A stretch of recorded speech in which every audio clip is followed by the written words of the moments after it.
Hello students, I am Harshita Rathore और मैं आप सभी का एचएन अध्ययन पे स्वागत करती हूँ। आज की जो हमारी क्लास रहने वाली है वो होगी टीचिंग एप्टीट्यूड के प्रैक्टिस क्वेश्चंस की। ठीक है, टीचिंग एप्टीट्यूड के जो भी आपके प्रैक्टिस क्वेश्चंस है, प्रीवियस ईयर में कैसे क्वेश्चंस आए हैं, किस टॉपिक से कैसे क्वेश्चंस आपसे पूछे गए हैं, उसके बारे में इस वीडियो में हम डिस्कशन करेंगे। ठीक है, तो आज की क्लास रहेगी हमारी टीचिंग एप्टीट्यूड के प्रैक्टिस क्वेश्चन पे। सबसे पहला क्वेश्चन क्या बता रहा है यहाँ पे?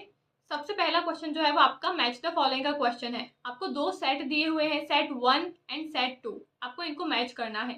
यहाँ पे आपसे असेसमेंट के टाइप्स दिए हुए हैं, आपको उनके डिस्क्रिप्शन से उनको मैच करना है। ठीक है, सबसे पहला क्या बोला है, आपको पूछा है क्राइटेरियन रेफरेंस असेसमेंट, दूसरा बोला है नॉर्म रेफरेंस असेसमेंट, फिर है डायग्नोस्टिक इवेल्युएशन और फिर है इप्सेटिव इवेल्युएशन। अगर आपको इन सभी टाइप्स ऑफ इवेल्युएशन का मतलब पता है तो आप इस क्वेश्चन को सॉल्व कर पाओगे। अगर आपको इन सभी टाइप्स ऑफ इवेल्युएशन का मतलब नहीं पता है, आपने नहीं पढ़े हैं कभी भी इवेल्युएशन, तो आप ये क्वेश्चन सॉल्व नहीं कर पाओगे। सिंपल सा लॉजिक है। ठीक है, अब मैं आपको सबसे पहले इन सभी जो टाइप्स ऑफ असेसमेंट है या फिर टाइप्स ऑफ इवेल्युएशन है, जो कि मूल्यांकन के प्रकार हैं, वो क्या होते हैं, उनके मतलब क्या है, वो समझा देती हूँ। सबसे पहले है आपका criterion reference assessment. Criterion reference assessment को हम क्या बोलते हैं? मानदंड संदर्भित मूल्यांकन, इसको हम हिंदी में बोलते हैं। इसका क्या मतलब होता है? क्राइटेरियन रेफरेंस असेसमेंट में एक टीचर जब बच्चों का मूल्यांकन करता है एक मानदंड के आधार पे, यानी कि एक क्राइटेरिया के आधार पे, मुझे बच्चों का असेसमेंट करना है, मुझे बच्चों का इवेल्युएशन करना है, लेकिन मैंने कुछ सेट ऑफ क्राइटेरियाज बना लिए हैं, कुछ क्राइटेरियाज को सेट कर लिए हैं कि भाई इतने तक इस बच्चे के नंबर आएंगे तो ये फर्स्ट होगा, फिर इतने नंबर आएंगे तो ये सेकंड कहलाएगा, इतने नंबर आएंगे तो ये थर्ड कहलाएगा, जिसमें हम परसेंटेज का यूज करते हैं। ठीक है, ये आपका परसेंटेज बेस्ड मेथड है। क्राइटेरियन रेफरेंस टेस्ट यानी कि मानदंड संदर्भित मूल्यांकन में हम परसेंटेज वाइज बच्चे को है ना इवेल्युएट करते हैं। हम अपने कुछ मानदंड सेट कर लेते हैं, कुछ अपने क्राइटेरियाज को सेट कर लेते हैं, उन क्राइटेरियाज के आधार पे फिर हम बच्चों का मूल्यांकन करते हैं। सेकंड है नॉर्म क्राइटेरियन या फिर नॉर्म रेफरेंस टेस्ट, यानी कि मान्य सामान्य संदर्भित मूल्यांकन। सामान्य संदर्भित मूल्यांकन क्या होता है? यहाँ पे हम परसेंटाइल का यूज करते हैं। किसका यूज करते हैं? यहाँ पे हम परसेंटाइल का यूज करते हैं। हमारा जो यूजीसी नेट का एग्जाम होता है वो परसेंटाइल में रिजल्ट निकाल के देता है। ठीक है, तो परसेंटेज तो हो गया आपका criterion reference assessment, percentile norm reference assessment, यानी कि जहां पे क्राइटेरियन यानी कि मानदंड संदर्भित मूल्यांकन में हमने कुछ मानदंडों को सेट कर लिया था, कुछ हमने क्राइटेरियाज को सेट कर लिया था कि भाई इसके आधार पे हम बच्चे को क्या करेंगे, उसका टेस्ट करेंगे, उसका आकलन और मूल्यांकन करेंगे। लेकिन नॉर्म रेफरेंस टेस्ट में, सामान्य संदर्भित मूल्यांकन में हम क्या करते हैं, कुछ हमारे मानदंड नहीं होते हैं, कुछ हमारे क्राइटेरियाज नहीं होते हैं। ये हम बच्चों को देखते हैं, उनके जो नंबर आते हैं उन सभी बच्चों को फिर हम कंपेयर करते हैं। जिसके सबसे ज्यादा नंबर होंगे वो आगे निकलेगा, जिसके कम नंबर होंगे वो पीछे जाएगा, फिर उससे कम वाला उससे पीछे होगा। यानी कि यहाँ पे हम बच्चों के बीच में कंपैरिजन करते हैं। हमारा जो यूजीसी नेट और जेआरएफ का जो रिजल्ट आता है वो भी परसेंटाइल में आता है, यानी कि कंपेयर करके आता है। ठीक है, जिसके जेआरएफ के अकॉर्डिंग है ना मार्क्स जा रहे हैं, कट ऑफ के अकॉर्डिंग मार्क्स जाते हैं जेआरएफ के अकॉर्डिंग, तो जिसके ज्यादा मार्क्स हैं वो जेआरएफ लेता है, जिसके कम मार्क्स है वो आपका नेट लेता है। ठीक है, जिसके कुछ भी नहीं है वो कुछ भी नहीं लेता है। तो ये क्या है? परसेंटाइल। हम यहाँ पे बच्चों का कंपेरिजन करते हैं।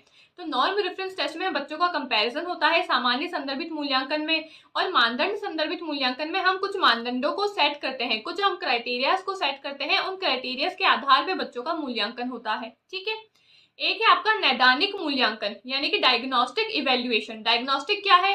डायग्नोस्टिक मैंने आपको पहले भी समझाया है। डायग्नोस्टिक हम जब करते हैं जब हमको समस्या देखनी होती है, कोई भी प्रॉब्लम देखनी होती है कि भाई क्या प्रॉब्लम हो रही है बच्चे को, बच्चा क्यों नहीं पढ़ पा रहा है, क्या उसको दिक्कत आ रही है, प्रॉब्लम क्या आ रही है, कहीं पे अगर प्रॉब्लम आ रही है तो क्यों प्रॉब्लम आ रही है, उस प्रॉब्लम के पीछे का कारण क्या है, ये सब कुछ जानने के लिए हम करते हैं नैदानिक मूल्यांकन यानी कि डायग्नोस्टिक इवेल्युएशन।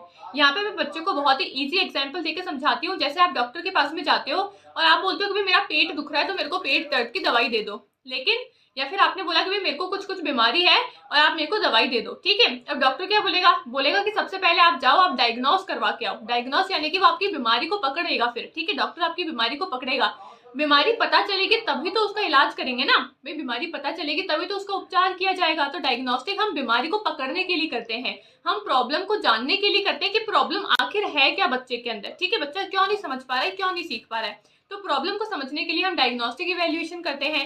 और इप्सेटिव यानी कि स्वमानक मूल्यांकन, नाम में ही देख लो स्वमानक, अपने आप को हम जब कंपेयर करते हैं हमारी प्रीवियस परफॉर्मेंस से, उसको हम इप्सेटिव असेसमेंट या फिर इप्सेटिव मूल्यांकन कहते हैं, स्वमानक मूल्यांकन कहते हैं। इसका क्या मतलब है? 6 महीने पहले सपोज मैंने नेट की तैयारी करी, तो 6 महीने पहले मैंने सबसे पहली बार नेट की किताबें लेकर आई थी और पहला पेज मैंने उठा के खोल के देखा था। तब से लेकर अब 6 महीने के बाद में अब तक क्या मेरे अंदर बदलाव हुए हैं, क्या मैंने ग्रोथ करी है, क्या मैंने नई चीजों को सीखा है। यानी कि यहाँ पे मूल्यांकन कैसे होगा, बाकी बच्चों से कंपैरिजन नहीं होगा। यहाँ पे मेरी खुद की जो प्रीवियस परफॉर्मेंस है उसके आधार पे मैं अपने आप को ही मूल्यांकन करूंगी, अपने आप को ही कंपेयर करूंगी और कंपेयर करके फिर मेरा मूल्यांकन करूंगी कि भाई उस टाइम पे मेरी परफॉर्मेंस क्या थी और आज की डेट में मेरी परफॉर्मेंस क्या है। खुद का मूल्यांकन करते हैं, स्व या स्व मानक मूल्यांकन करते हैं अपनी खुद की परफॉर्मेंस से। हम यहाँ पे अपने आप को जब कंपेयर करते हैं वो होता है इप्सेटिव असेसमेंट। ठीक है, मैंने बहुत ही अच्छे तरीके से चारों आपको समझा दिए हैं। अब इसको मैच करते हैं। सबसे पहले क्या बोला है, measure the performance of students against previous performance from that student. यानी कि पहला क्या बोला है, छात्र के पिछले प्रदर्शन के अनुसार छात्र के प्रदर्शन को मापना। जो पहले वाली परफॉर्मेंस है उसके अनुसार उसके कंपैरिजन में आज की परफॉर्मेंस क्या है उसको नापते हैं। तो मैंने क्या बताया था, खुद की परफॉर्मेंस को स्व मानक मूल्यांकन करते हैं, हम इप्सेटिव असेसमेंट करते हैं। डी का ऑप्शन नंबर 1 हो जाएगा। तो डी का ऑप्शन नंबर जहां पे 1 नहीं है उसको एलिमिनेट कर दो, बच्चे आपके पास में 2 ऑप्शंस। ठीक है, अगला क्या बोला है, अगला लिखा हुआ है major students performance against the fixed set of predetermined criterias. हमने कुछ फिक्स्ड क्राइटेरियाज को सेट कर लिया है, कुछ मानदंडों को सेट कर लिया है। तो ये कौन सा हो गया, ऑप्शन नंबर ए का सेकंड हो गया। अब जहां पे ऑप्शन नंबर ए का सेकंड नहीं है उसको भी एलिमिनेट कर दो। इसमें भी सेकंड नहीं है, यानी कि इसमें भी सेकंड नहीं है, तो 2 ऑलरेडी एलिमिनेट हो गए। ये भी चला गया, बचा कौन सा, एक ऑप्शन बचा, ऑप्शन नंबर डी इसका सही आंसर है। ठीक है, अगला क्या बोल रहा है, compare students performance against and average norm. यानी कि किसी एवरेज नॉर्म के बेसिस पे बच्चे को क्या करना, कंपेयर करना। तो हम कंपैरिजन कहाँ करते हैं, हम नॉर्म रेफरेंस में यानी कि सामान्य संदर्भित मूल्यांकन में बच्चे का कंपैरिजन करते हैं बाकी बच्चों से, तभी तो परसेंटाइल में रिजल्ट आता है। तो पहले का हो गया ऑप्शन नंबर सॉरी बी का हो गया ऑप्शन नंबर 3। एक औसत मानदंड के प्रति छात्र के प्रदर्शन की तुलना करना। तुलना कहाँ करते हैं, कंपैरिजन करते हैं सामान्य संदर्भित मूल्यांकन में। और बचा डायग्नोस्टिक, तो इसका हो जाएगा 4th वाला, यानी कि अनुदेश से पहले छात्र की व्यक्तिगत ताकत, कमजोरी, ज्ञान और कौशल को निर्धारित करना। बच्चे में क्या स्ट्रेंथ है, उसमें क्या वीकनेस है, क्या नॉलेज है ना, इन सब चीजों को जानने के लिए करते हैं डायग्नोस्टिक इवेल्युएशन। तो ऑप्शन नंबर डी जो है वो इसका करेक्ट आंसर है। आई होप आपको ये पूरा क्वेश्चन अच्छे से समझ में आ गया होगा। ठीक है, अब यहाँ पे मैंने एक्सप्लेनेशन भी लिखा हुआ है, डायग्नोस्टिक असेसमेंट क्या होता है, इप्सेटिव क्या होता है, नॉर्म रेफरेंस क्या होता है और क्राइटेरियन रेफरेंस क्या होता है। डायग्नोस्टिक बच्चे की प्रॉब्लम को जानने के लिए कि उसमें समस्या क्या हो रही है और समस्या के पीछे का कारण क्या है, कॉज क्या है, ये जानने के लिए करते हैं डायग्नोस्टिक। इप्सेटिव क्या है, इप्सेटिव होता है आप अपनी खुद की प्रीवियस परफॉर्मेंस को नापते हो, यानी कि अपने ही परफॉर्मेंस को देख रहे हो, बाकियों से मतलब नहीं है, खुद की परफॉर्मेंस को कंपेयर कर रहे हो, लेकिन अपनी खुद की प्रीवियस परफॉर्मेंस से लेटेस्ट परफॉर्मेंस को कंपेयर करके चेक करते हो कि पहले में और आज में क्या अंतर आया है। ठीक है, इसका मूल्यांकन करते हो, इसको बोलते हैं ipsative. Norm reference and criterion reference. Criteria में हम देते हैं परसेंटेज, परसेंटेज यानी कि कुछ मानदंडों को सेट किया जाता है और उसके आधार पे बच्चे का मूल्यांकन होता है। और नॉर्म रेफरेंस असेसमेंट जहाँ पे हम क्या करते हैं, परसेंटाइल में यानी कि बच्चे का कंपैरिजन होता है, बाकी बच्चों से बच्चे की परफॉर्मेंस को कंपेयर करते हैं और कंपैरिजन करके फिर उसका मूल्यांकन करते हैं और रिजल्ट निकाल के देते हैं। तो ये सारे आपके टाइप्स ऑफ असेसमेंट है। आई होप आपको समझ में आ गए होंगे। ऑप्शन नंबर डी इसका करेक्ट आंसर था। ठीक है, अगला सवाल क्या पूछा है, आपको अगेन 2 लिस्ट दे रखी है, लिस्ट 1 एंड लिस्ट 2, आपको इसको मैच करना है। आपको लिस्ट 1 में दिया हुआ है चॉइस बेस्ड क्रेडिट सिस्टम, चयन आधारित क्रेडिट प्रणाली यानी कि सीबीसीएस जिसको हम बोलते हैं, कॉन्टिन्यूअस कॉम्प्रिहेंसिव इवेल्युएशन, सतत और व्यापक मूल्यांकन, teacher support system and normative assessment, शिक्षक सहायक प्रणाली और सामान्य आकलन। ठीक है, ये सभी वही आपको नाम दिखेंगे जो हमने प्रीवियस 2 क्लासेस में टीचिंग एप्टीट्यूड के क्वेश्चंस में सॉल्व करे थे। सीबीसीएस हमने देखा है ना, सीसीई हमने देखा, टीचर सपोर्ट सिस्टम, और ये आपका असेसमेंट हो गया नॉर्मेटिव असेसमेंट। बार बार घूम फिरा के आप देखोगे कि सेम टॉपिक से आपसे क्वेश्चन पूछ रहे हैं। अब मैंने क्या बताया था पहली क्लास में, टॉपिक जो है वो रिपीट होते हैं, क्वेश्चन रिपीट नहीं होते, यानी कि आपका सीबीसीएस टॉपिक बार बार रिपीट हो रहा है। कॉन्टिन्यूअस कॉम्प्रिहेंसिव इवेल्युएशन सतत और है ना व्यापक मूल्यांकन वाला टॉपिक बार बार रिपीट हो रहा है। असेसमेंट मूल्यांकन आकलन वाले हमने अपने जो हर क्लास में ये क्वेश्चन जो है वो किया ही है आकलन वाला। ठीक है, यानी कि टॉपिक्स जो है वो बार बार रिपीट होते हैं, क्वेश्चंस नहीं होते हैं, लेकिन टॉपिक पढ़ लिया अच्छे से, उससे जुड़ा हुआ चाहे कैसा भी क्वेश्चन आ जाए आपसे वो क्वेश्चन आसानी से बन जाएगा। ठीक है, तो टॉपिक जो है वो आपका हर कॉन्सेप्ट क्लियर होने चाहिए। ठीक है, अब आपको यहाँ पे इसको मैच करना है। कॉन्टिन्यूअस कॉम्प्रिहेंसिव इवेल्यूशन क्या होता है आपका, कॉन्टिन्यूअस कॉम्प्रिहेंसिव इवेल्यूशन जो है वो आपका स्टूडेंट सेंटर्ड अप्रोच होता है। क्या होता है, ये आपका स्टूडेंट सेंटर्ड अप्रोच होता है। चयन आधारित है ना क्रेडिट प्रणाली क्या होती है, अधिगम का छात्र केंद्रित दृष्टिकोण होता है। यहाँ पे बच्चे जो है अपने अनुसार चीजों को पढ़ सकते हैं, सीख सकते हैं, यहाँ पे टीचर का रोल नहीं होता है। ठीक है, कॉन्टिन्यूअस कॉम्प्रिहेंसिव इवेल्यूशन क्या होता है? ये आपका डेवलपमेंट प्रोसेस ऑफ असेसमेंट होता है। मूल्यांकन की विकासात्मक प्रक्रिया होती है जहाँ पे हम बच्चे का ऑल ओवर डेवलपमेंट करते हैं, मैंने आपको सिखाया था। ठीक है, टीचर सपोर्ट सिस्टम क्या होता है? Learning guide and resources for teacher. शिक्षकों के लिए लर्निंग गाइड्स और संसाधन होते हैं जिनका यूज करके टीचर अपने सपोर्ट सिस्टम क्या होते हैं? सपोर्ट सिस्टम होते हैं हेल्पिंग चीजें, ऐसी चीजें जो टीचर को हेल्प कर रही पढ़ाने में। तो वो संसाधन जिनका उपयोग करके टीचर अपनी टीचिंग को प्रभावित बनाता है वो होते हैं आपकी टीचिंग सपोर्ट सिस्टम। तो 3 का हो जाएगा 1। और नॉर्मेटिव असेसमेंट जो है वो आपका इवैल्यूएशन बेस्ड रिलेटिव परफॉर्मेंस यानी कि संबंधित प्रदर्शन के आधार पर मूल्यांकन होता है। तो इसलिए ऑप्शन नंबर 3 जो है वो इसका सही आंसर है। ठीक है, यहाँ पे लिखा हुआ है मैंने एक्सप्लेनेशन में, सीबीसीएस क्या होता है? स्टूडेंट सेंटर्ड अप्रोच होती है। स्टूडेंट सेंटर्ड यानी कि जहाँ पे बच्चा जो है वो केंद्र बिंदु में होता है, ना कि टीचर। सीबीसी आपका है ना, सीसीई क्या होता है? कॉन्टिन्यूस कॉम्प्रिहेंसिव इवैल्यूएशन, सतत और व्यापक मूल्यांकन क्या होता है? डेवलपमेंटल प्रोसेस है जहाँ पे हम बच्चे का ऑल राउंड डेवलपमेंट देखते हैं। कॉन्टिन्यूस यानी कि सतत, लगातार। कॉम्प्रिहेंसिव यानी कि ऑल ओवर डेवलपमेंट। और असेस इवैल्यूएशन क्या है? इवैल्यूएशन यानी कि मूल्यांकन करना। तो मूल्यांकन का एक तरीका है जिससे हम बच्चे का ऑल राउंड डेवलपमेंट देखते हैं। ठीक है, टीचर सपोर्ट सिस्टम क्या है? Learning guide and resources for teachers. ऐसे सपोर्ट सिस्टम, ऐसे हेल्पिंग चीजें, हेल्पिंग मटेरियल जो कि टीचर को हेल्प करते हैं अपनी टीचिंग को प्रभावित बनाने के लिए। और नॉर्मेटिव असेसमेंट क्या है? मानक मूल्यांकन क्या है? Evaluation based on relative performance. ठीक है, तो यहाँ पे हिंदी में लिखा हुआ है मैंने, पसंद आधारित क्रेडिट सिस्टम अधिगम के लिए छात्र केंद्रित दृष्टिकोण है। सतत और व्यापक मूल्यांकन क्या है? मूल्यांकन की विकास प्रक्रिया है। शिक्षक सहायक प्रणाली क्या है? शिक्षक के लिए संसाधन के लिए अधिगम गाइड है। और मानक मूल्यांकन क्या है? नॉर्मेटिव असेसमेंट क्या होता है? वास्तविक प्रदर्शन के आधार पर मूल्यांकन करना। तो ऑप्शन नंबर 3 जो है वो इसका सही आंसर हो जाएगा। ठीक है, आई होप आपको सारे क्वेश्चंस और सारे कॉन्सेप्ट, जितने भी नए कॉन्सेप्ट है वो भी आपके क्लियर हो रहे होंगे। फिर आपको नेक्स्ट क्वेश्चन क्या बोला है? Which of the following is the key behaviour contributing to effective teaching. निम्नलिखित में से कौन सा प्रमुख व्यवहार प्रभावी शिक्षण में योगदान देता है? अगेन की बिहेवियर और हेल्पिंग बिहेवियर्स, मैंने आपको इससे प्रीवियस क्लास में अच्छे से समझाए थे कि 5 की बिहेवियर्स होते हैं और 5 ही हेल्पिंग बिहेवियर्स होते हैं। आपको की बिहेवियर से आपका क्वेश्चन जो है वो पूछा गया है, तो हमको बताना है कि इनमें से कौन सा आपका की बिहेवियर है। सबसे पहला दिया हुआ है summarising what was told by student. एक छात्र द्वारा बताई गई बातों को सारांशित करना। Encouraging student to elaborate on an answer, छात्रों को उत्तर देने के लिए प्रोत्साहित करना।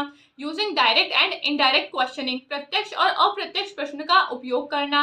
या फिर explaining concept in a logical step by step presentation, चरणबद्ध प्रस्तुति द्वारा अवधारणाओं को एक तार्किक चरण में समझाना। कौन सा इसमें से आपका की बिहेवियर है इफेक्टिव टीचिंग का? तो ऑप्शन नंबर 4 जो है वो आपका की बिहेवियर है इफेक्टिव टीचिंग का, यानी कि आपके व्यवहार प्रभावी शिक्षण में योगदान जो देता है वो आपका ऑप्शन नंबर 4 है। ये आपका है क्या? की बिहेवियर। अब की बिहेवियर है तो बाकी तीनों क्यों नहीं है? क्योंकि बाकी तीनों जो है वो क्या है आपके, ये सभी आपके हैं हेल्पिंग बिहेवियर्स। क्या है? ये सभी आपके हेल्पिंग बिहेवियर्स हैं। मैंने आपको समझाए थे की बिहेवियर क्या करते हैं? आपकी टीचिंग को प्रभावित करते हैं, आपकी टीचिंग को इफेक्टिव बनाते हैं। हेल्पिंग बिहेवियर क्या करते हैं? आपकी टीचिंग में थोड़ा सा हेल्प करते हैं ताकि आपकी टीचिंग जो है वो अच्छी हो सके, लेकिन वो आपकी टीचिंग में हेल्प करते हैं। ये आपके की बिहेवियर्स होते हैं जो कि टीचिंग को इफेक्टिव बनाते हैं, प्रभावित करते हैं। ठीक है, प्रभावी बनाते हैं। तो यहाँ पे की बिहेवियर पूछा था, इसलिए ऑप्शन नंबर 4 इसका करेक्ट आंसर होगा। ठीक है, अगला सवाल क्या बोला है? Which of the following is not an informal assessment. निम्नलिखित में से कौन सा अनौपचारिक मूल्यांकन नहीं है? नॉट जो लिखा हुआ है, नहीं जो लिखा हुआ है, आपको बहुत ही ध्यान से इस वर्ड को पढ़ना है। ठीक है, अब क्या बोला है कि कौन सा इनफॉर्मल असेसमेंट का टाइप नहीं है, आपसे ये पूछा है यहाँ पे। ठीक है, सबसे पहले दिया हुआ है असाइनमेंट, फिर दिया हुआ है ऑब्जर्वेशन, फिर है रेटिंग स्केल्स और फिर है आपका डिस्कशन। कौन सा इनमें से इनफॉर्मल असेसमेंट नहीं है? यानी कि इनफॉर्मल नहीं है तो क्या होगा? फॉर्मल होगा। अनौपचारिक नहीं है यानी कि औपचारिक है। तो असेसमेंट जो है आपका दत्त कार्य जो होता है ये आपका फॉर्मल असेसमेंट होता है, ना कि इनफॉर्मल। बाकी आप देखोगे अवलोकन करना, रेटिंग्स देना, चर्चा करना, तो ये सब हम इनफॉर्मल तरीके से कर सकते हैं। अनौपचारिक तरीके से हम चर्चा भी कर सकते हैं, हम रेटिंग्स भी दे सकते हैं और हम अवलोकन यानी कि ऑब्जर्वेशन भी कर सकते हैं। लेकिन असेसमेंट जो है वो आपका एक फॉर्मल तरीका है, वो आपका एक औपचारिक तरीका है। तो ऑप्शन नंबर ए जो है वो इसका करेक्ट आंसर हो जाएगा। ठीक है, अगला क्वेश्चन क्या बोला है? In the contemporary environment a successful teacher is the one who, यानी कि इस समकालीन परिवेश में एक सफल शिक्षक वह होता है जो wear modern dresses and comes in the class, यानी कि आधुनिक कपड़े पहनता है और कक्षा में आता है। तो मॉडर्न टीचर जो है वो कौन कहलाएगा? इस आपके है ना आजकल के जो कंटेम्प्रेरी आपका है ना एनवायरनमेंट है, समकालीन परिवेश है, इसमें एक सफल शिक्षक जो है वो कौन होगा? जो आपके मॉडर्न ड्रेसेस पहनता है और फिर क्लास में आता है, या फिर कम विथ मोबाइल और पेपर इन द क्लास, कक्षा में मोबाइल या पेज के साथ में आता है, क्या वो सक्सेसफुल टीचर होता है? Creates the situation to learn something in the class, कक्षा में कुछ सीखने के लिए स्थिति बनाना, क्या वो सक्सेसफुल टीचर होता है? या फिर has the skills to make effective contact with the students, छात्रों के साथ प्रभावी संपर्क बनाने में कुशल होता है। ठीक है, तो क्या वो सक्सेसफुल टीचर कहलाता है क्या? तो अगर टीचर क्लास में मॉडर्न ड्रेसेस पहन के आ रहा है तो उससे वो एक अच्छा सक्सेसफुल टीचर नहीं कहलाएगा। ठीक है, टीचर अपनी टीचिंग से, अपने गुणों से सक्सेसफुल कहलाता है, ना कि अपने कपड़ों से या और किसी चीज से। तो ये ऑप्शन एलिमिनेट हो जाएगा। अगला बोला है कि टीचर अगर मोबाइल फोन के साथ में या फिर पेज के साथ में आ रहा है, तो कॉपी पेन के साथ में आ रहा है, तो इसका ये मतलब नहीं कि वो सक्सेसफुल टीचर है। इसको भी एलिमिनेट कर दो। थर्ड वाला क्या बोला है? कक्षा में कुछ सीखने के लिए स्थिति बनाता है, कुछ ऐसी क्लास को ऐसा क्रिएट करता है, क्लास के ऐसे एनवायरनमेंट को क्रिएट करता है जहाँ पे बच्चे कुछ नया सीख सकते हैं। तो बच्चे को सिखाने का ही काम होता है टीचर का, और तभी टीचर जो है वो सफल यानी कि सक्सेसफुल माना जाता है। तो ये आपका सही होगा। फोर्थ बोला है छात्रों के साथ में प्रभावी संपर्क बनाने की उसमें स्किल्स होती है, तो इससे भी टीचर जो है वो सक्सेसफुल नहीं कहलाता है। तो ऑप्शन नंबर 3 जो है वो इसका करेक्ट आंसर हो जाएगा। ठीक है, नेक्स्ट क्वेश्चन क्या बोला है? Cone of experiences related to teaching learning was suggested by whom, यानी कि शिक्षण अधिगम में संबंधित अनुभव का शंकु सिद्धांत का जो सुझाव है वो किसने दिया था? जॉन डीवे ने, किलपैट्रिक ने, फ्रॉबिल ने, या फिर एडगर डेल ने? तो एडगर डेल जो है इन्होंने आपका कोन ऑफ एक्सपीरियंस का जो है ना सजेशन है वो दिया था, यानी कि एक कोन ऑफ एक्सपीरियंस की थ्योरी आती है जो कि आपकी एडगर डेल ने दी थी। ठीक है, अब ये कोन ऑफ एक्सपीरियंस होता क्या है? कोन ऑफ एक्सपीरियंस में एडगर डेल ने आपके एक कोन को बनाया है। ठीक है, और इस कोन के अंदर उन्होंने काफी सारी चीजें जो है वो काफी सारी एक्टिविटीज उन्होंने इस कोन के अंदर लगाई है। ठीक है, अब इस कोन से वो समझाना क्या चाह रहे हैं, यानी कि इस कोन ऑफ एक्सपीरियंस से, अनुभव के शंकु से वो समझाना क्या चाह रहे हैं? Edgar Dale cone of experience से ये समझाना चाह रहे हैं कि जितने सेंसेस आपके ज्यादा प्रयोग में आएंगे उतनी ही ज्यादा चीजें आपको अच्छे से समझ में आएगी। जैसे कि आप ये इसका बॉटम पार्ट देखोगे, निचला हिस्सा देखोगे, तो आपको दिखेगा यहाँ पे काफी सारी जगह है। तो एडगर डेल ने यहाँ पे काफी सारी सेंसेस जिसमें हमारा यूज होता है, काफी सारी सेंसेस का जहाँ पे हमारा प्रयोग होता है, वो सारी चीजें उन्होंने बॉटम की लेयर में लगाई है। और ऊपर का जो इसका कोन वाला हिस्सा है, ये कोन यानी कि टॉप वाला जो हिस्सा है, यहाँ पे आप देखोगे सिर्फ एक ही चीज आ सकती है, यानी कि वहां पे उन्होंने ऐसी चीज लगाई है जहाँ पे सिर्फ एक ही हमारी सेंस का प्रयोग होता है। तो इससे एडगर डेल क्या बात करना चाह रहे हैं? इससे वो कहना चाह रहे हैं कि हमारी जितनी ज्यादा सेंसेस का प्रयोग होगा उतनी ही ज्यादा वो चीज हमको अच्छे से समझ में आएगी, बजाय जहाँ पे हमारी कम सेंसेस का प्रयोग हो रहा है वो। जैसे कि आप टीवी देखते हो, तो टीवी में आपकी ज्यादा सेंसेस लगती है, आपके आंखें चीजों को देखती है, आपके कान उनको सुनते हैं। लेकिन आप जहाँ पे न्यूज़पेपर पढ़ते हो वहां पे आपका सिर्फ एक ही सेंस लगता है, जो कि आपकी आंखें, जो सिर्फ उसको देख रही होती है ना, वहां पे कुछ सुनने का होता है। ठीक है, तो जहाँ पे आपकी ज्यादा सेंसेस लगती है, अब टीवी में आपकी ज्यादा सेंसेस लगती है तो आप ज्यादा चीजों को ले सकते हो अपने अंदर, लेकिन न्यूज़पेपर में सिर्फ एक ही सेंस ऑर्गन का यूज होता है। तो एडगर डेल ने बताया है अपने कोन ऑफ एक्सपीरियंस से कि जहाँ पे जितने ज्यादा सेंस ऑर्गन का यूज होता है वो चीज हमको उतनी ही ज्यादा अच्छे तरीके से समझ में आती है। ठीक है, तो एडगर डेल ने दिया है आपका कोन ऑफ एक्सपीरियंस। आई होप आपको समझ में आ गया होगा। ठीक है, अगला सवाल क्या पूछा है? Reflective practice implies the use of once, यानी कि विचारात्मक व्यवहार का अर्थ व्यक्ति द्वारा निम्नलिखित में से किसका उपयोग है? कग्निशन यानी कि संज्ञान, मेटाकग्निशन यानी कि अधिसंज्ञान, मेटाकग्निशन ऑन कग्निशन संज्ञान का अधिसंज्ञान, या फिर रीइंफोर्समेंट ऑफ लर्निंग अधिगम का पुनर्बलन। तो आपका जो मेटाकग्निशन है वो आपकी रिफ्लेक्टिव प्रैक्टिस को दिखाता है। ठीक है, रिफ्लेक्टिव प्रैक्टिस को कौन दिखाता है?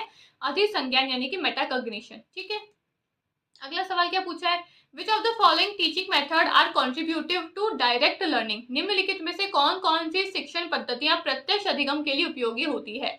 अब हमारी जो लर्निंग होती है वो दो तरीके की होती है। ठीक है, मैं आपको जो क्वेश्चन है इनसे जुड़े हुए जो आपसे और क्वेश्चन पूछे जा सकते हैं या फिर और जो टॉपिक निकल रहे हैं वो भी सारा समझाने की कोशिश कर रही हूँ। तो एक तो होता है डायरेक्ट लर्निंग, एक होता है इनडायरेक्ट लर्निंग। ठीक है, लर्निंग के दो प्रकार होते हैं, एक होता है डायरेक्ट जो कि हम डायरेक्ट तरीके से करते हैं, हम प्रत्यक्ष तरीके से करते हैं। डायरेक्ट लर्निंग यानी कि जो चीजें मैं खुद से करके फिर सीख रही हूँ वो है डायरेक्ट लर्निंग, जहाँ पे मेरा डायरेक्ट इन्वॉल्वमेंट है। ठीक है, जहाँ पे मेरा डायरेक्ट पार्टिसिपेशन है। एक होती है अप्रत्यक्ष यानी कि इनडायरेक्ट तरीके से लर्निंग, ये लर्निंग कैसी है, जो कि मैं खुद नहीं सीख रही हूँ, मैं कुछ चीज सीख रही हूँ पर वहां पे मेरा डायरेक्ट पार्टिसिपेशन नहीं है, मैं किसी दूसरे की मदद से वो चीजें सीख रही हूँ। तो डायरेक्ट जहाँ पे मेरा डायरेक्ट पार्टिसिपेशन हो रहा है वो होती है डायरेक्ट लर्निंग।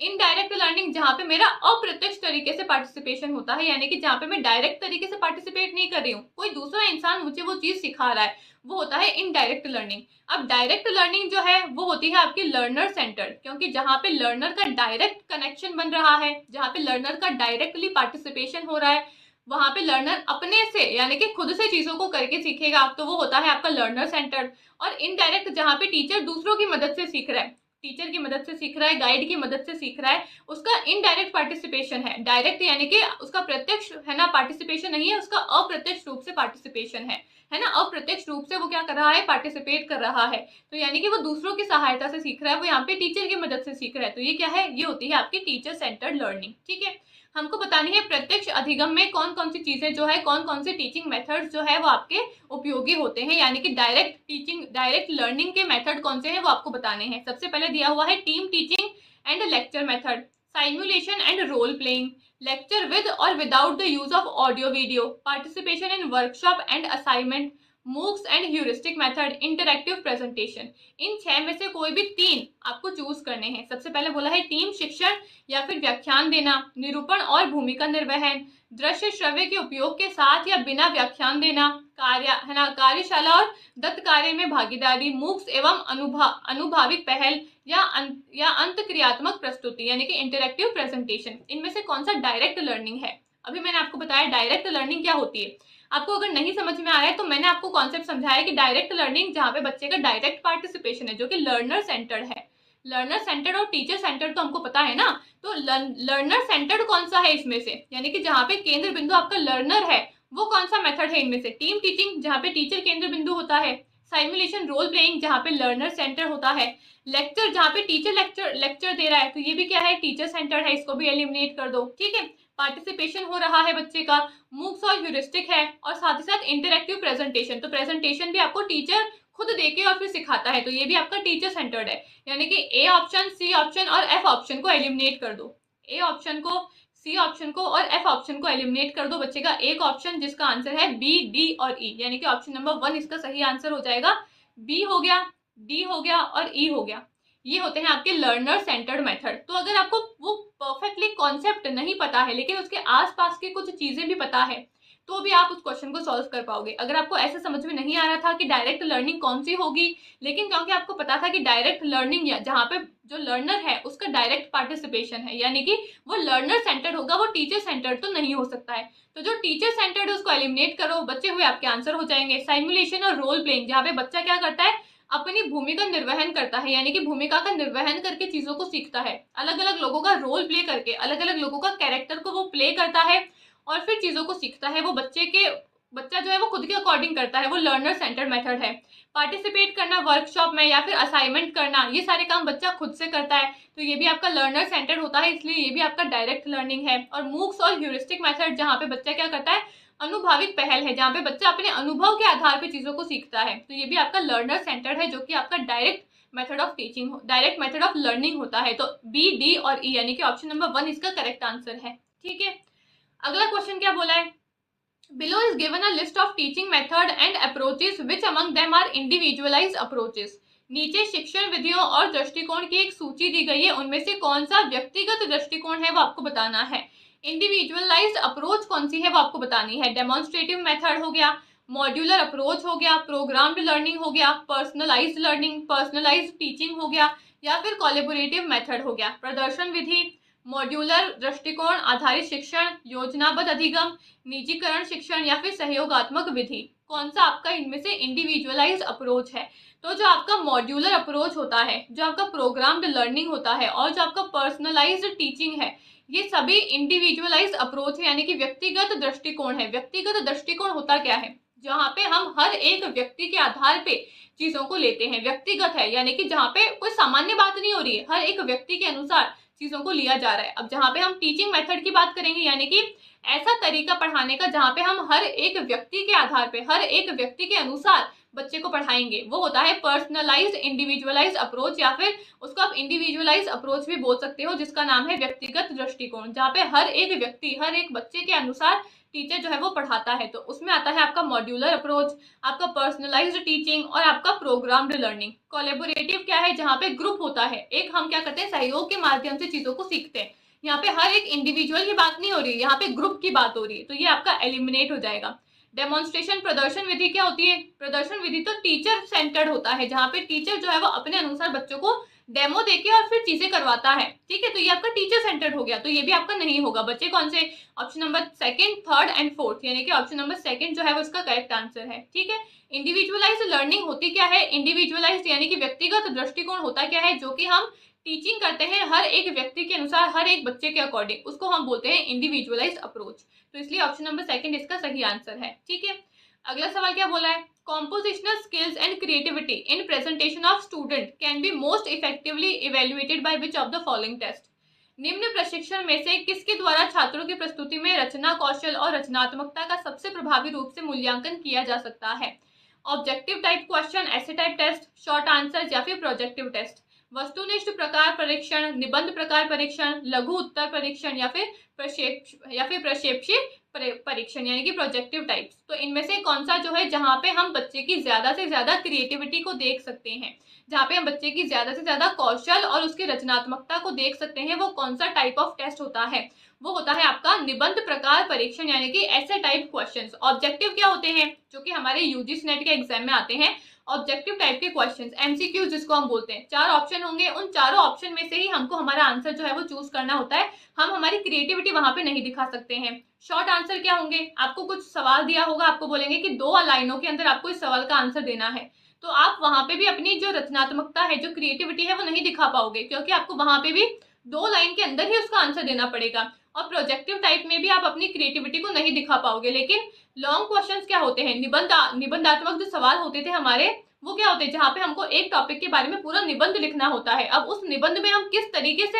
अपने विचारों को व्यक्त कर सकते हैं, तो वहां पे हम हमारी रचनात्मकता दिखा सकते हैं, हम हमारी क्रिएटिविटी दिखा सकते हैं। तो इसलिए ऐसे टाइप क्वेश्चन जो है जहाँ पे हम हमारी क्या कर सकते हैं, क्रिएटिविटी को शो कर सकते हैं, हमारी रचनात्मकता को दिखा सकते हैं, वो होते हैं आपके ऐसे टाइप टेस्ट, निबंध प्रकार परीक्षण। ऑप्शन नंबर सेकंड इसका सही आंसर है। ठीक है, अगला सवाल क्या बोला है, Which among the following is not an alternative to traditional assessment? निम्नलिखित में से कौन सा पारंपरिक मूल्यांकन का विकल्प नहीं है, नहीं है यानी कि वो कौन सा पारंपरिक मूल्यांकन है? तो multiple choice question, performance test, portfolio या फिर एग्जीबिशन। परफॉर्मेंस जो होता है आपका, परफॉर्मेंस टेस्ट, पोर्टफोलियो और प्रदर्शनियां यानी कि एग्जीबिशन, ये सभी आपके मॉडर्न तरीके हैं। लेकिन हमसे क्या पूछा है कि कौन सा ट्रेडिशनल तरीका नहीं है, कौन सा पारंपरिक तरीके का विकल्प नहीं है, पारंपरिक तरीके का अल्टरनेटिव नहीं है, यानी कि जो पारंपरिक है तो वो हो गया हमारा एमसीक्यू, बहुविकल्पीय प्रश्न। तो एमसीक्यू जो है वो हमारा क्या नहीं है, पारंपरिक जो असेसमेंट होता है, यानी कि पारंपरिक मूल्यांकन जो होता है उसका विकल्प नहीं है। क्यों नहीं है, क्योंकि ये खुद ही क्या है, पारंपरिक है, ये खुद ही आपका ट्रेडिशनल मेथड है, इसलिए उसका विकल्प नहीं है। ठीक है, तो ऑप्शन नंबर 1 इसका सही आंसर है। अगला सवाल क्या बोला है, CBCS choice based credit system allow student to choose which of the following? विकल्प आधारित क्रेडिट प्रणाली विद्यार्थियों को निम्नलिखित में से किसको चुनने की अनुमति देती है? अगर आपने मेरे साथ में चॉइस बेस्ड क्रेडिट सिस्टम पढ़ा है तो आपको ये सवाल आसान लगेगा। ठीक है, आपको चूज करना है कि इनमें से कौन सा सीबीसीएस जो है वो बच्चों को अलाउ करता है चूज करने के लिए, interdisciplinary, intradisciplinary, skill oriented, open book exam या फिर cataloguing services. अंतर्विषय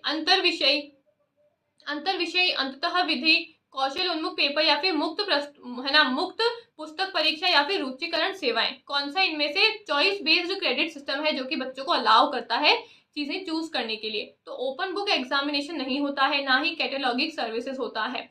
choice based credit system जो है वो हमको इंटरडिसिप्लिनरी, इंट्राडिसिप्लिनरी और स्किल ओरिएंटेड पेपर्स को चूज करने में हेल्प करता है। इंटरडिसिप्लिनरी, हम अलग अलग डिसिप्लिन, अलग अलग सब्जेक्ट में से कुछ भी चूज कर सकते हैं। नाम देखो ना, चॉइस बेस्ड क्रेडिट सिस्टम, विकल्प आधारित क्रेडिट सिस्टम है। हम हमारे अनुसार, हम हमारे चॉइसेस के आधार पे चीजों को चूज कर सकते हैं। तो इंटरडिसिप्लिनरी है, अलग अलग डिसिप्लिन, अलग अलग सब्जेक्ट्स में से जो हमको अच्छा लगता है। हिस्ट्री वाला बच्चा है, उसको बायोलॉजी पढ़ना है, वो पढ़ सकता है, ठीक है। इंटरडिसिप्लिनरी चीजों को चूज कर सकते हैं। इंटरडिसिप्लिनरी, इंटर यानी कि सेम चीज में से अगर हमको कुछ पार्ट पढ़ना है, कुछ नहीं पढ़ना है, तो हम वो भी कर सकते हैं। और स्किल ओरिएंटेड जहाँ पे आपके कौशल उन्मुख पेपर मिलेंगे आपको, जहाँ पे आपके कौशल का ज्ञान आपको दिया जाएगा। तो ये तीनों ही आते हैं आपके विकल्प आधारित क्रेडिट प्रणाली के अंदर। तो ऑप्शन नंबर ए जो है, ए, बी और सी, वो इसका सही आंसर हो जाएगा, ठीक है। अगला सवाल क्या बोला है? द वेरिएबिलिटी और flexibility of delivery during the presentation of a lesson by a teacher is called as. शिक्षक द्वारा पाठ की प्रस्तुति के दौरान वितरण की परिवर्तनशीलता या लचीलेपन को क्या कहा जाता है? Instructional variety, comprehension, thinking curriculum या फिर प्रोसीजरल नॉलेज। क्या बोला है सवाल में, वापस से पढ़ो।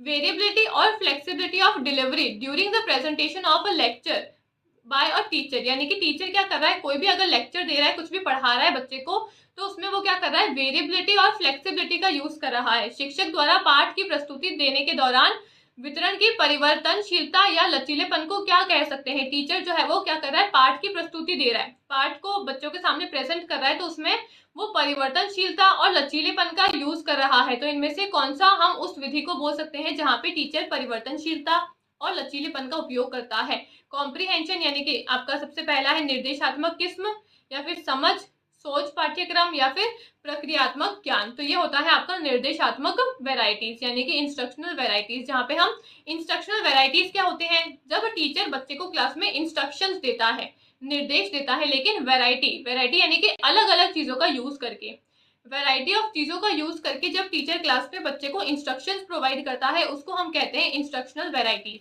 अब इंस्ट्रक्शनल वैरायटीज है यानी कि हम अलग अलग चीजों का यूज करके बच्चे को इंस्ट्रक्शंस दे रहे हैं। इसका क्या मतलब है, हमारी जो प्रेजेंटेशन है, हमारा जो पढ़ाने का तरीका है, उसमें क्या है, वो परिवर्तनशील है, उसको हम बदल भी सकते हैं कभी भी, और वो लचीला भी है यानी कि फ्लेक्सिबल भी है, और उसमें वेरिएबिलिटी भी है, ठीक है। तो इसलिए ऑप्शन नंबर ए जो है वो इसका करेक्ट आंसर है। अब जब भी टीचर पढ़ाता है तो उसको अपने इंस्ट्रक्शंस के अंदर वैरायटी रखनी चाहिए, यानी कि जब भी कोई टीचर पढ़ा रहा है क्लास में, तो उसको वैरायटी ऑफ इंस्ट्रक्शंस का यूज करना चाहिए। अब मैं अगर क्लास में आऊंगी और रोज सेम तरीके से आपको पढ़ाऊं, या फिर मैं क्लास में आऊं और रोज वही सेम बात बोलूं, सेम तरीका यूज करूं, सेम चीजें लेकर आऊं, तो बच्चे भी बोर हो जाएंगे पढ़ने में, टीचर भी बोर हो जाएगा पढ़ाने में। तो इसलिए पढ़ाने में क्रिएटिविटी बनी रहे, है ना, पढ़ाने में बच्चों का इंटरेस्ट बना रहे, टीचर का भी इंटरेस्ट बना रहे, माहौल भी अच्छा रहे, तो इसके लिए हमको जब भी टीचर, है ना, इंस्ट्रक्शंस देता है क्लास के अंदर, जब भी टीचर पढ़ाता है, निर्देश देता है, तो उसको वैरायटी ऑफ चीजों का यूज करना है, ताकि क्लास में इंटरेस्ट बना रहे, क्लास में क्रिएटिविटी जो है वो बनी रहे, ठीक है। तो कॉम्प्रिहेंसिव क्या होता है,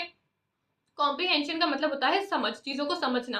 थिंकिंग करिकुलम क्या होता है, सोच के अनुसार जो आपका पाठ्यक्रम होता है, जो हमारा करिकुलम होता है, वो होता है आपका थिंकिंग करिकुलम। और प्रोसीजरल नॉलेज क्या होती है, प्रक्रियात्मक ज्ञान होता है, ठीक है। तो ये तीनों ही आपके ऑप्शन गलत हो जाएंगे, ऑप्शन नंबर ए जो है वो इसका सही आंसर होगा, ठीक है। अगला सवाल क्या बोला है, मैच द फॉलोइंग दिया हुआ है, लिस्ट 1 और लिस्ट 2 को आपको मैच करना है। आपको जीन पियाजे के जो कॉग्निटिव डेवलपमेंट की थ्योरी जो हमने पढ़ी है, उसमें से आपको 4 ऑप्शन दिए हैं, sensory motor, pre operational, concrete operational and formal operational.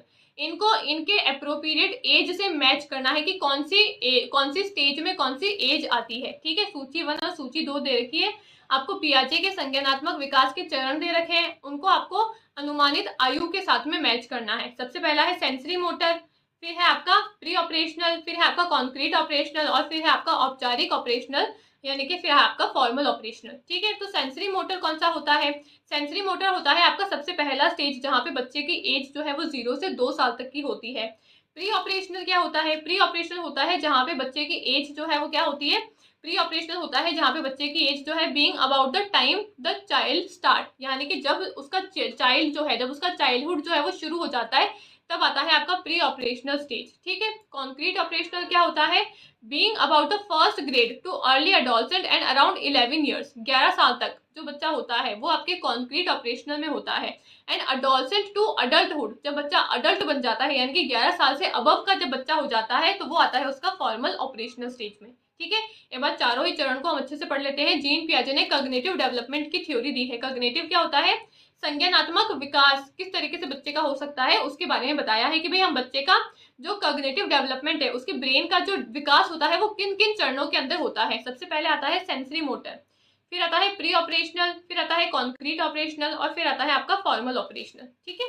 यहाँ पे इन्होंने 4 चरणों में 4 अलग अलग एज ग्रुप के बच्चों को डिवाइड किया है। सबसे पहले बोला है कि जो सेंसरी मोटर वाला जो ग्रुप है आपका, उसमें आते हैं बच्चे 0 से 2 साल तक। 0 यानी कि जो बच्चे इन्फेंट होते हैं, जो अभी जस्ट जिनका जन्म हुआ ही है, वहां से लेकर 2 साल तक के जो बच्चे हैं वो आपके आते हैं सेंसरी मोटर के अंदर। ठीक है, जो बच्चे काफी ज्यादा छोटे होते हैं, वो कुछ भी चीजों को समझ नहीं पाते हैं, वो सिर्फ, है ना, वो सिर्फ पानी पी सकते हैं, यानी कि वो सिर्फ लिकिंग कर सकते हैं, वो सिर्फ सकिंग कर सकते हैं। ठीक है, वो आते हैं आपके सेंसरी मोटर के अंदर। दूसरे होते हैं आपके प्री ऑपरेशनल। प्री ऑपरेशनल में जब बच्चा क्या होता है, 2 साल से 7 साल तक का होता है।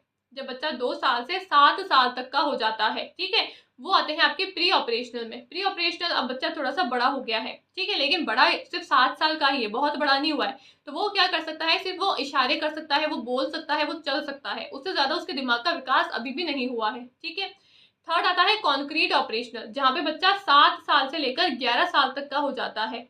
जहाँ पे बच्चा 7 साल से लेकर 11 साल तक का जो एज ग्रुप होता है, वो आती है आपकी कॉन्क्रीट ऑपरेशनल स्टेज के अंदर, जहाँ पे बच्चा क्या करता है, कॉन्क्रीट जो चीजें उसने देखी है ना, सिर्फ उन चीजों को वो समझ पाता है। जो चीजें उसने देखी है अपने जीवन में, उनको वो समझ लेगा, लेकिन जो चीजें उसने कभी नहीं देखी है, उनको वो नहीं समझ पाएगा।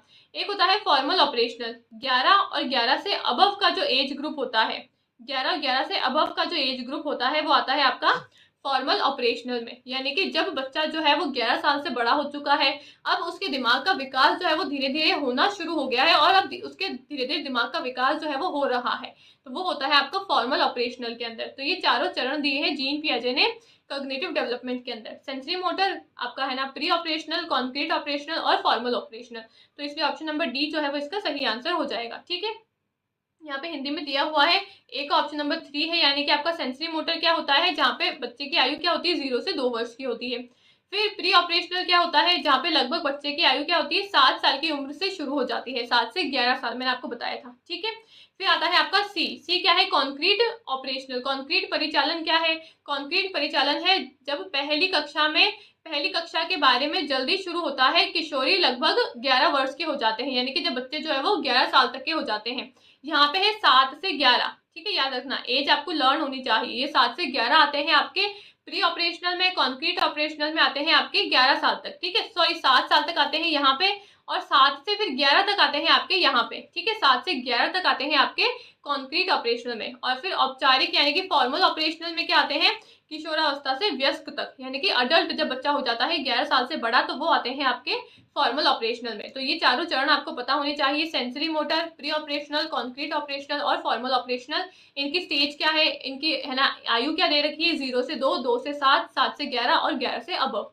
इसलिए ऑप्शन नंबर डी जो है वो इसका करेक्ट आंसर है। ठीक है, तो ये हमारी आज की क्लास थी। आई होप आपको क्लास अच्छी लगी होगी। हमने यहाँ पे टीचिंग एप्टीट्यूड के प्रीवियस ईयर के क्वेश्चंस को सॉल्व किया है। आई होप आपको सभी क्वेश्चंस अच्छे लगे होंगे, आपको क्वेश्चन जो है वो समझ में भी आए होंगे, और जो भी अच्छे से मेरे को है ना इजी एक्सप्लेनेशन लगा है, तो सरल से सरल एक्सप्लेनेशन में मैंने आपको वो सारे टॉपिक्स जो है वो समझाने की कोशिश करी है।